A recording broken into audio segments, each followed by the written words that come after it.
Ave Maria, cheia de graça, o Senhor é convosco. Bendita sois vós entre as mulheres, e bendito é o fruto do vosso ventre, Jesus. Santa Maria, Mãe de Deus, rogai por nós, pecadores, agora e na hora de nossa morte. Amém. Por que eu estou aqui? Lembrando que esse é um livro do Léo 13 e ele diz assim: será que o homem é um mero acidente biológico? Será que você é um mero acidente biológico? E o gênero humano, uma simples etapa num processo evolutivo cego e sem sentido?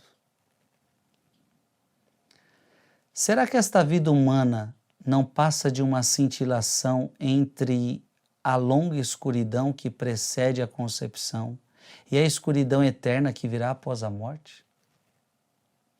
São perguntas. E eu? Serei apenas um grão de poeira insignificante no universo? Lançado à existência pelo poder criador de um Deus indiferente, como a casca da laranja inútil que se joga fora sem pensar? Vejam que são perguntas sérias, perguntas importantes que muita gente se faz. Tem a vida alguma finalidade? Algum plano? Algum propósito? Então, a minha vida do Frei Gilson tem algum plano, tem algum propósito? A tua vida tem sentido, tem algum plano, tem algum propósito, tem alguma finalidade? Enfim, de onde é que eu venho? E por que eu estou aqui? Enfim, de onde é que eu venho? E para que estou aqui? Eu vou fazer essa pergunta para você de novo. Enfim, de onde é que eu venho? E o que eu estou fazendo aqui? Vocês que estão acompanhando essa pregação, vocês vão entender o porquê que você está nessa terra. Estas questões que qualquer pessoa normal levanta quando atinge a idade suficiente para pensar com certa sensatez. Por isso, o Catecismo da Igreja Católica propõe-nos já no seu prólogo a questão da nossa origem e do nosso fim. E o Catecismo da Igreja Católica, já no primeiro parágrafo, ele diz assim: Deus infinitamente perfeito, bem-aventurado em si mesmo, num desígnio de pura bondade, criou livremente o homem para fazê-lo participar da sua vida bem-aventurada. Opa! A gente então já tem a resposta.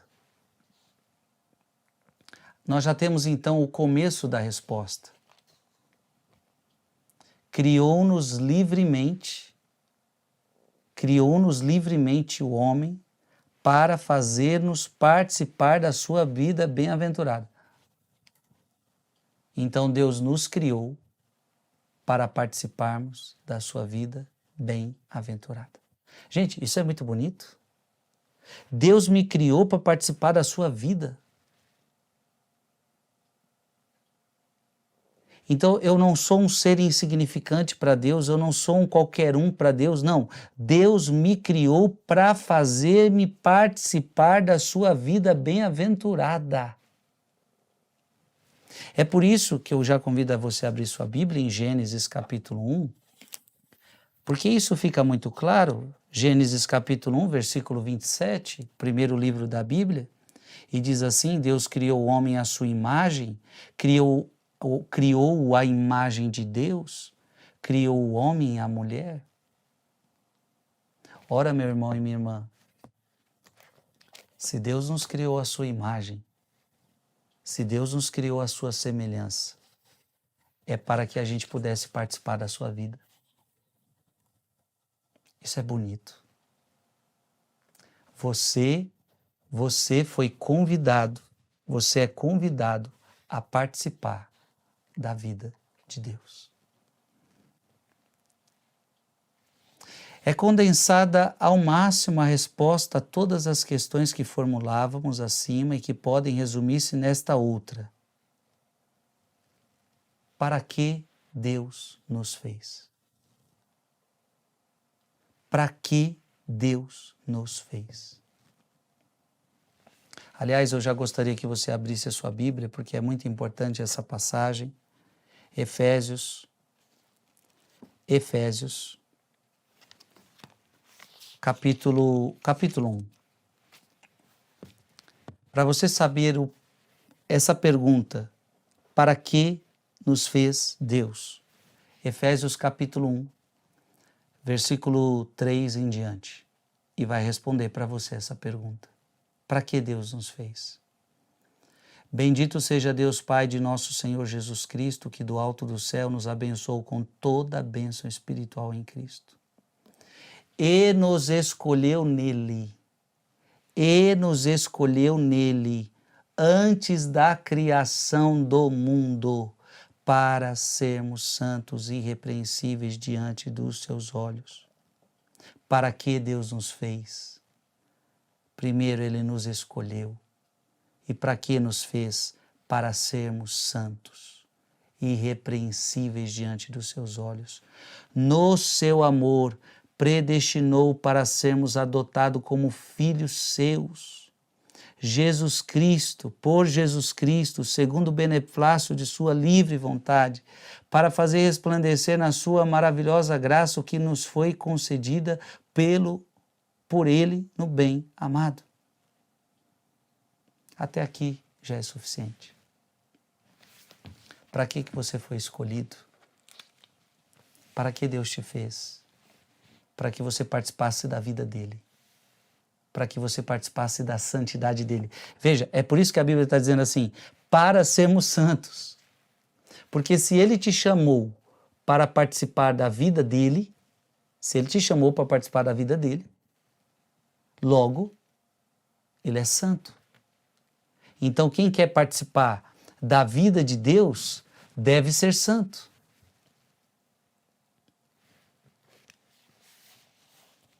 Abra sua Bíblia em Romanos, capítulo 11. Romanos, capítulo 11, versículo 36. E diz assim: dele, por ele e para ele são todas as coisas. A ele a glória por toda a eternidade. Amém. Para que Deus nos fez? Para Ele. Deus te fez para Ele. Então você não é do mundo. Você não pertence ao mundo. Você não pertence a Satanás. Você pertence a Deus. É por isso que no dia do nosso batismo, o que a gente faz? Eu renuncio a Satanás e às suas obras. Você não pertence ao demônio. Você não pertence ao mundo. Você pertence a Deus. Está aqui em Romanos, capítulo 11, versículo 36. Dele, por ele e para ele são todas as coisas. Então, todas as coisas são para Jesus. Frei Gilson é para Jesus. Você é para Jesus. Deu para entender? Se você não quiser viver para Jesus, você tem essa liberdade. Porque Deus não vai te obrigar a ficar com Ele se você não quer. Só que fique claro uma coisa para você. Quando você se afastar de Jesus, porque tudo é dele, por ele e para ele, quando você se afasta de Jesus, você começa a fugir do seu propósito. O teu propósito é estar em Deus.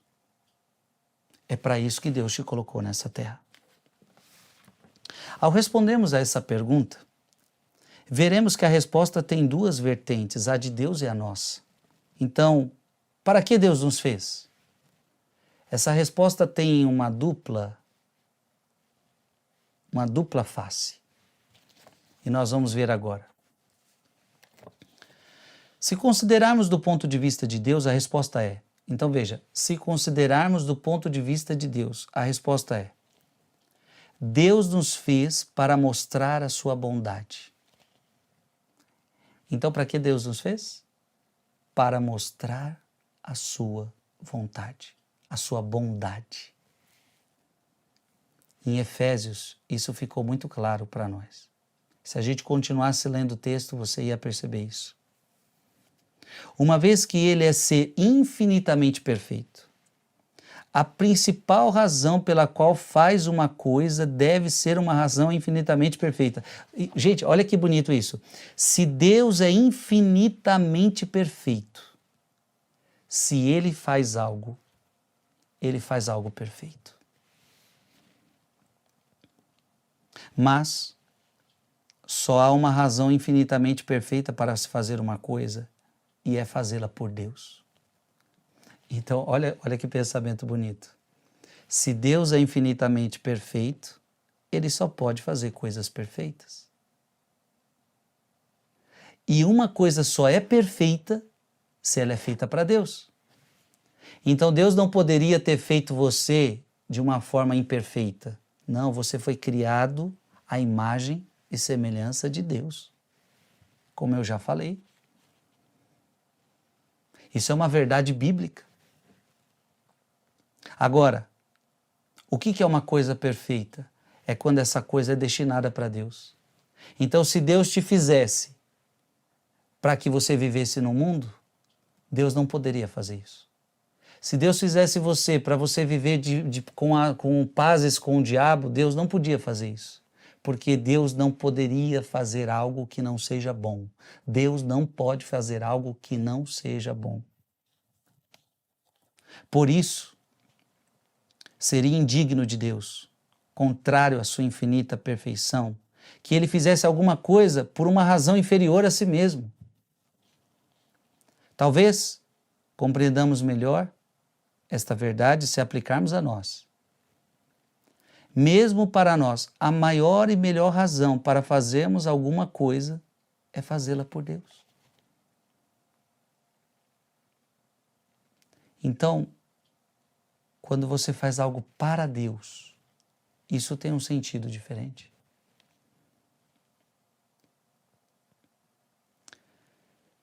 Se faça alguma coisa por outro ser humano, por mais nobre que seja a intenção, como alimentar um faminto, e a faço especialmente por essa razão, sem me referir a Deus de alguma forma, faço algo imperfeito. Então veja, você pode fazer o que você quiser, mas se você faz sem ser para Deus, essa obra não é tão perfeita.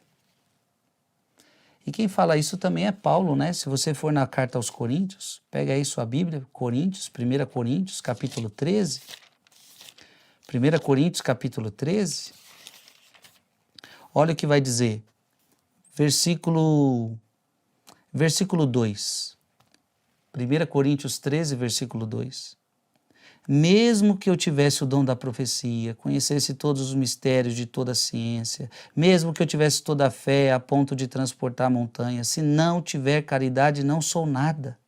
Ainda que distribuísse todos os meus bens em sustento dos pobres, e ainda que entregasse o meu corpo para ser queimado, e se não tiver caridade, de nada valeria. Em outras palavras, sem amor, nada vale. Mas aqui é o amor de Deus. Deus é amor. Então, tudo que você faz tem que ter a meta. Eu estou fazendo isso para Deus.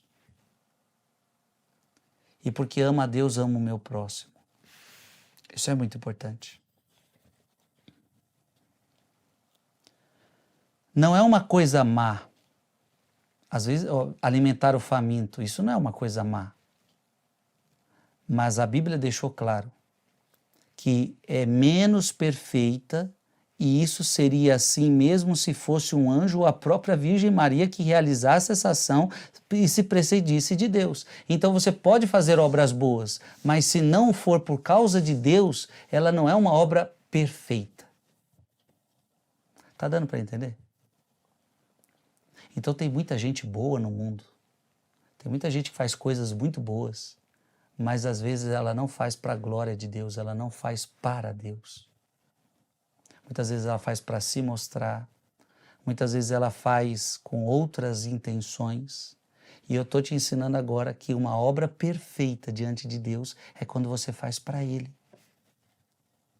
Então você está cozinhando para o seu marido, mas na verdade você está fazendo para Deus. Não que Deus precise dessa comida, mas você faz por amor a Deus. E em consequência, por amor ao seu próximo, por amor ao seu marido, por amor aos seus filhos. Essa obra é uma obra perfeita. Não existe um motivo maior para fazer uma coisa do que fazê-la por Deus. Então está dando para entender? Não existe uma coisa maior, não existe um motivo maior para fazer uma coisa do que fazê-la por Deus. Você quer fazer qualquer coisa que agrade muito a Deus? Faça por causa dele. Por causa dele. Tudo. E isso é certo tanto para o que Deus faz como para o que nós fazemos.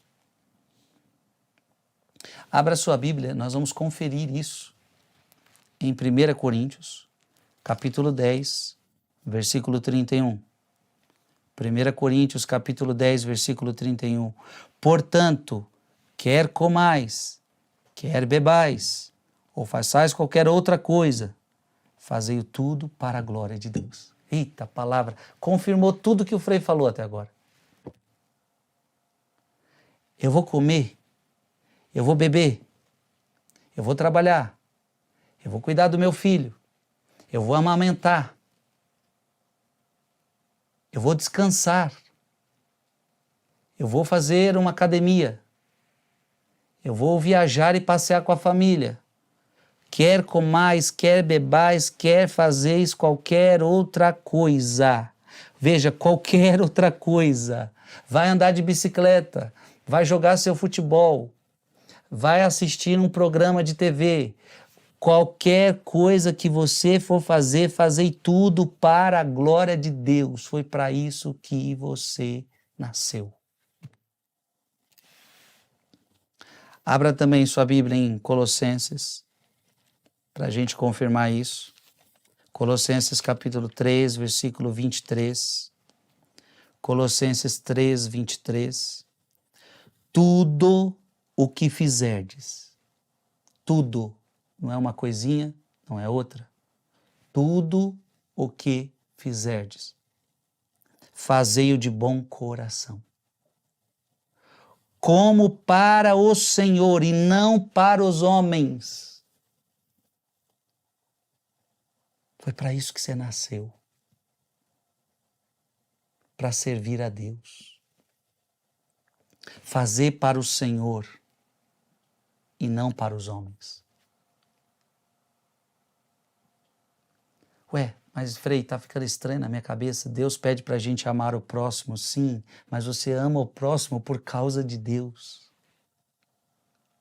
O amar o próximo vem da consequência de amar a Deus, porque você ama a Deus, você ama o seu próximo. Mas quando você faz algo por ele, você não faz por causa dele, você faz por causa de Cristo. E por causa de Cristo você ama o seu próximo, você ajuda o seu próximo. Você está entendendo? Uma obra perfeita é aquela que você faz para agradar a Deus.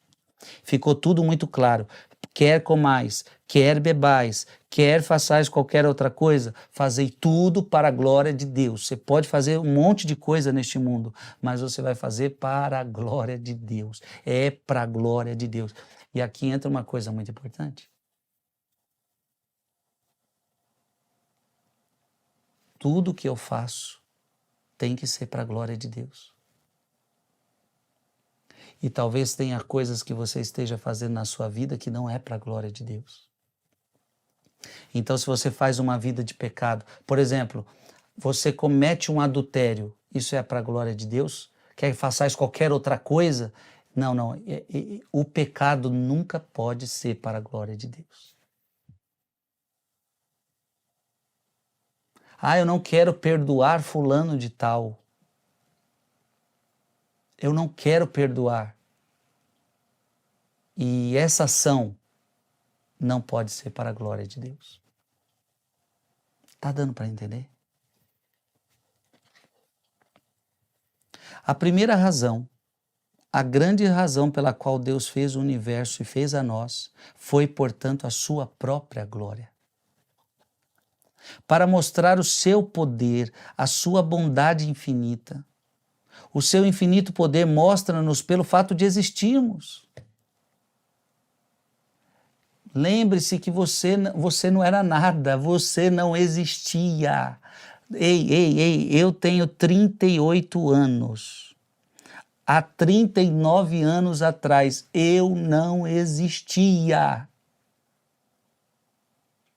Eu existia no plano de Deus. Mas há 39 anos atrás eu não existia. Então, o infinito poder mostra-se pelo fato de existirmos. Só de você existir, isso é uma bênção. A sua infinita bondade pelo fato de Ele nos querer fazer participar do seu amor e felicidade. E se nos parece que Deus é egoísta por fazer as coisas para a sua própria honra e glória, alguém pode pensar assim, nossa, mas como Deus é egoísta, ele faz tudo para Ele, tudo tem que ser para Ele. Isso não é egoísmo?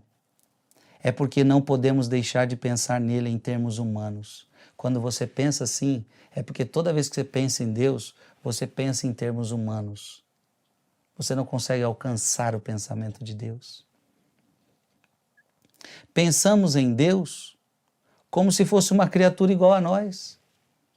Mas a verdade é que não existe nada nem ninguém que mais mereça ser objeto do pensamento de Deus ou do seu amor que o próprio Deus.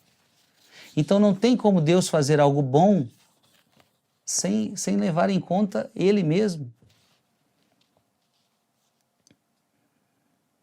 No entanto, quando dizemos que Deus fez o universo e fez a nós, para a sua maior glória, não queremos dizer, evidentemente, que Deus necessitasse dela de algum modo.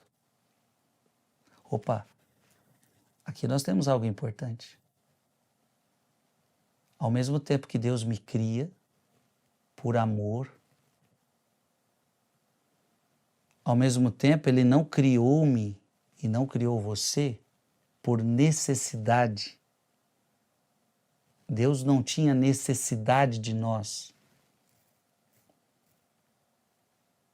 Em tese, Deus não precisa de mim, Deus não precisa de você. Ele quer precisar, Ele quer se utilizar de nós. Ele nos quis, mas Ele não necessita. Ora, se eu disser que Deus necessita de algo, Deus é imperfeito. A glória que dão a Deus as obras de sua criação é que denominamos glória extrínseca, é algo fora de Deus, que não lhe acrescenta nada. Então a verdade é que nós, por mais que sejamos criaturas que Ele quis, que Ele desejou, mas nós não acrescentamos nada à sua glória.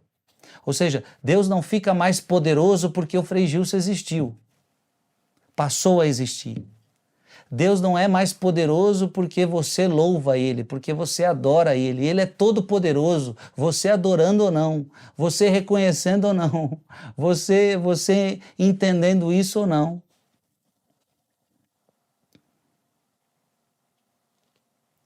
Guardadas as devidas proporções, é como um artista com um grande talento para a pintura e a mente repleta de imagens, e se as projeta sobre a tela para que outros as vejam e admirem, isso, de certa forma, não lhe acrescenta nada.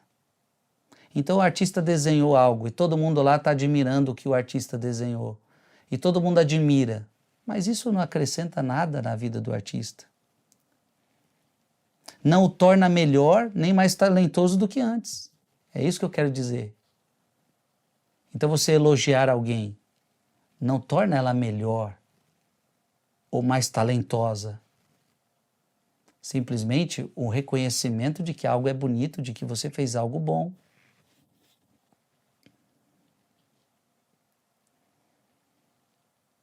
Assim Deus, nos fez primordialmente para a sua honra e glória. Daí que a primeira resposta à pergunta, para que Deus nos fez, seja, para que Deus nos fez? Para mostrar a sua bondade. Deus é tão bom que criou você.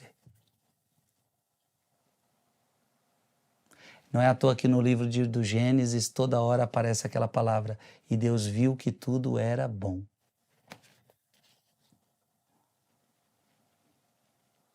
A primeira coisa porque você foi criado é porque Deus é bom. Se Deus não fosse bom, você não estaria vivendo neste mundo.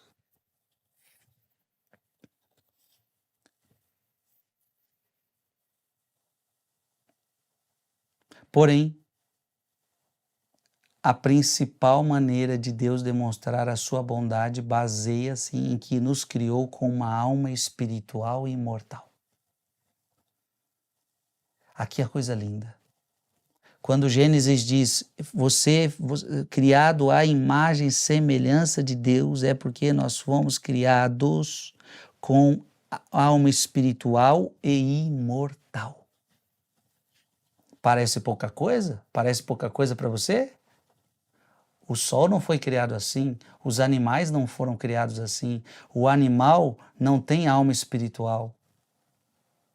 O animal tem alma, mas não alma espiritual.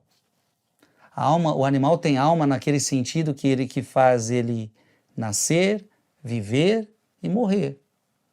É uma alma animal.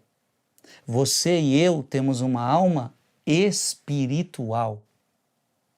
Alma espiritual e imortal. E o que isso faz? Preste atenção que aqui é importante. E isso faz, como você tem alma espiritual e imortal, isso faz com que você tenha capacidade de participar da felicidade de Deus. Gente, olha como isso é lindo. Quando Deus diz para você, eu estou te criando a minha imagem e semelhança, é porque agora eu estou te dando o poder, a oportunidade de participar da minha vida. Os animais não têm alma espiritual, minha gente. As criaturas, tirando os anjos, eles não podem se relacionar com Deus como a gente se relaciona. E por que a gente se relaciona com Deus? E por que a gente pode participar da vida de Deus? Por que a gente pode participar da felicidade de Deus? Porque nós temos alma espiritual e nós temos alma imortal. Mesmo nos assuntos humanos, sentimos que a bondade de uma pessoa se manifesta pela generosidade com que compartilha a sua pessoa e as suas posses com os outros. Da mesma maneira, a bondade divina manifesta-se sobretudo pelo fato de nos fazer participar da sua própria felicidade. Deus não precisava fazer isto. Ele podia ter criado a gente até e colocado a gente no mundo e dizer, vocês que se virem, vivam como vocês querem. Mas aí Deus, ele falou o seguinte, eu quero que vocês participem da minha vida. Isso é muito forte. Por isso que Efésios, quando eu li Efésios, fomos criados nele. Nele. Vamos voltar a Efésios para ficar claro isso? Abra aí sua Bíblia em Efésios. Efésios capítulo 1, versículo 4. E nos escolheu nele, antes da criação do mundo, para sermos santos e irrepreensíveis diante do seu olhar. No seu amor nos predestinou para sermos adotados como filhos seus por Jesus Cristo, segundo o beneplácito de sua livre vontade. Nos escolheu nele. Nele. Por essa razão,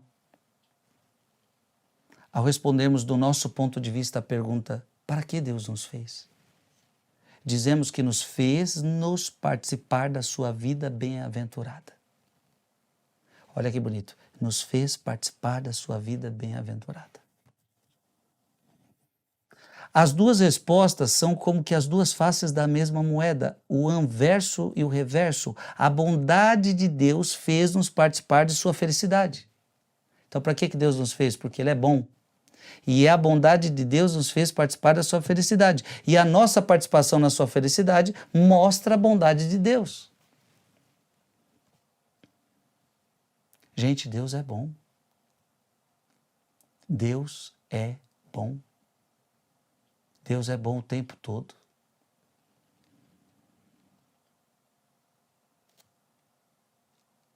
Abra sua Bíblia no Salmo 89, para a gente comprovar isso.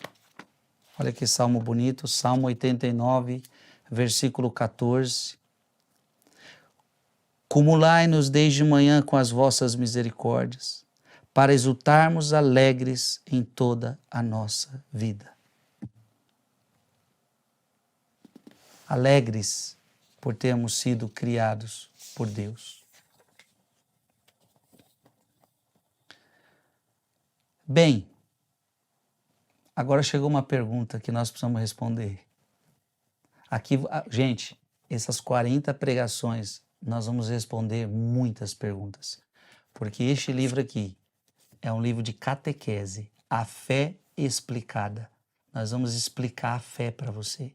Você vai receber tanta resposta como você nunca imaginou na sua vida. Você vai receber muita resposta de Deus. Bem, agora chegou uma hora de perguntar. O que é essa felicidade da qual estamos falando e para a qual Deus nos fez? Pronto, Frei, eu já entendi.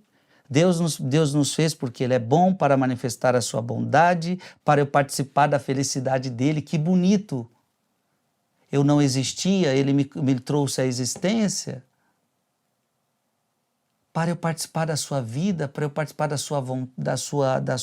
sua vida sobrenatural, da sua felicidade. Mas e aí? Mas que felicidade é essa? Da qual vimos falando e para a qual Deus nos fez? E eu quero que você entenda que Deus nos fez para a felicidade do céu. Deus nos fez para a felicidade do céu.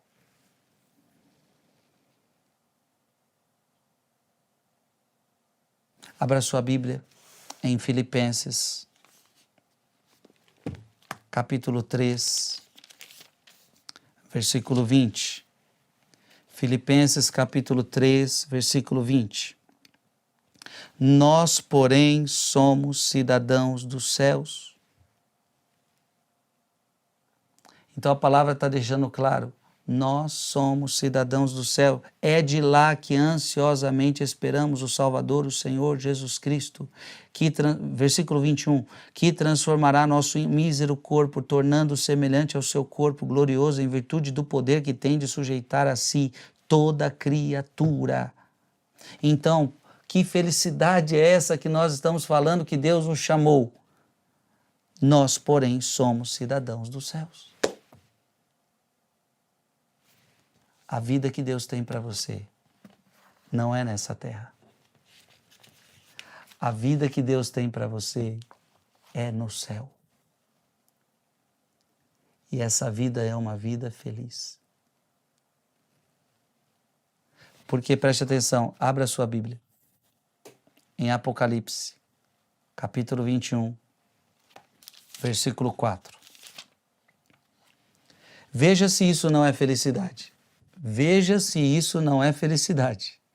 Eu vou narrar o céu para você agora. Veja se isso não é felicidade. Apocalipse 21, versículo 4. Enxugará toda lágrima de seus olhos. Então lá você não vai ter lágrima. Já não haverá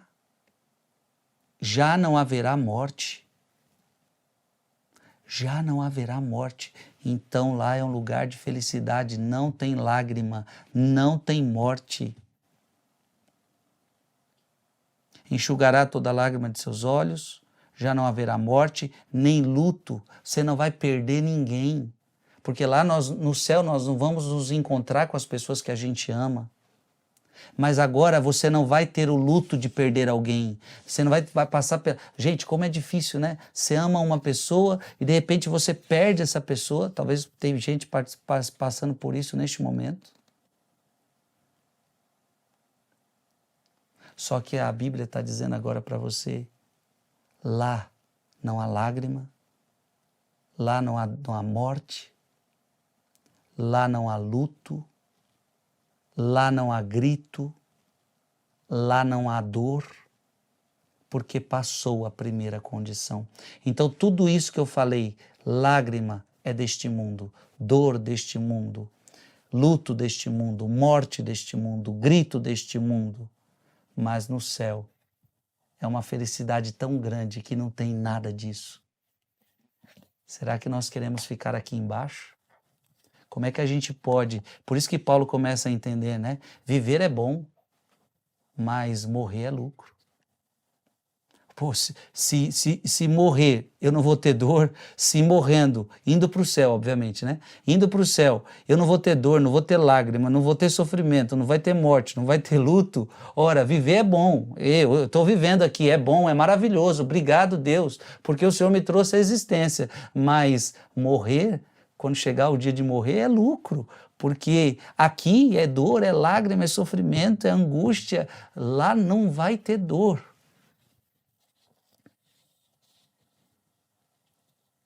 Por quê?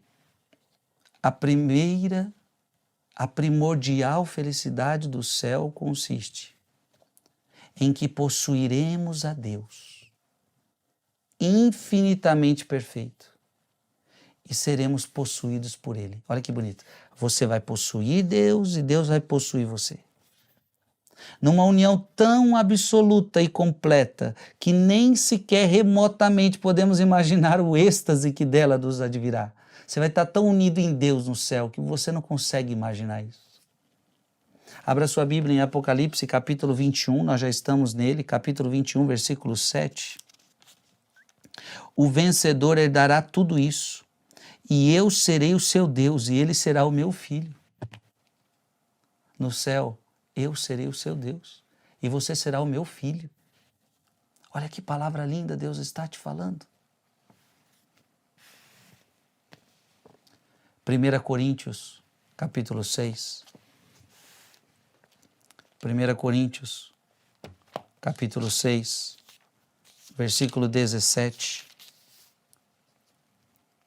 Pelo contrário, quem se une ao Senhor, porque no céu você vai se unir a Deus, quem se une ao Senhor,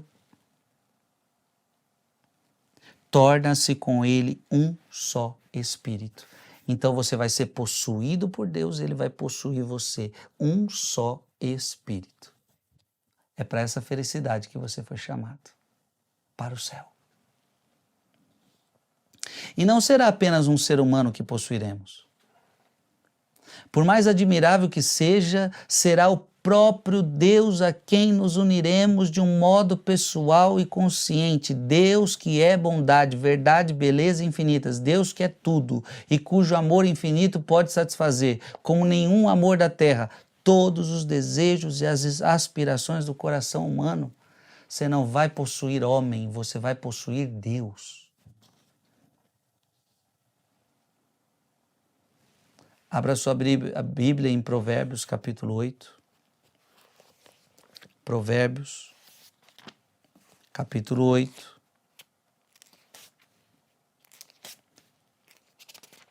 Provérbios, capítulo 8, versículo 35. Pois quem me acha encontra a vida e alcança o favor do Senhor. Provérbios, capítulo 8, versículo 35. Pois quem me acha encontra a vida. Quando você acha Jesus, quando você encontra a vida, quando você encontra Deus, quem me acha encontra a vida.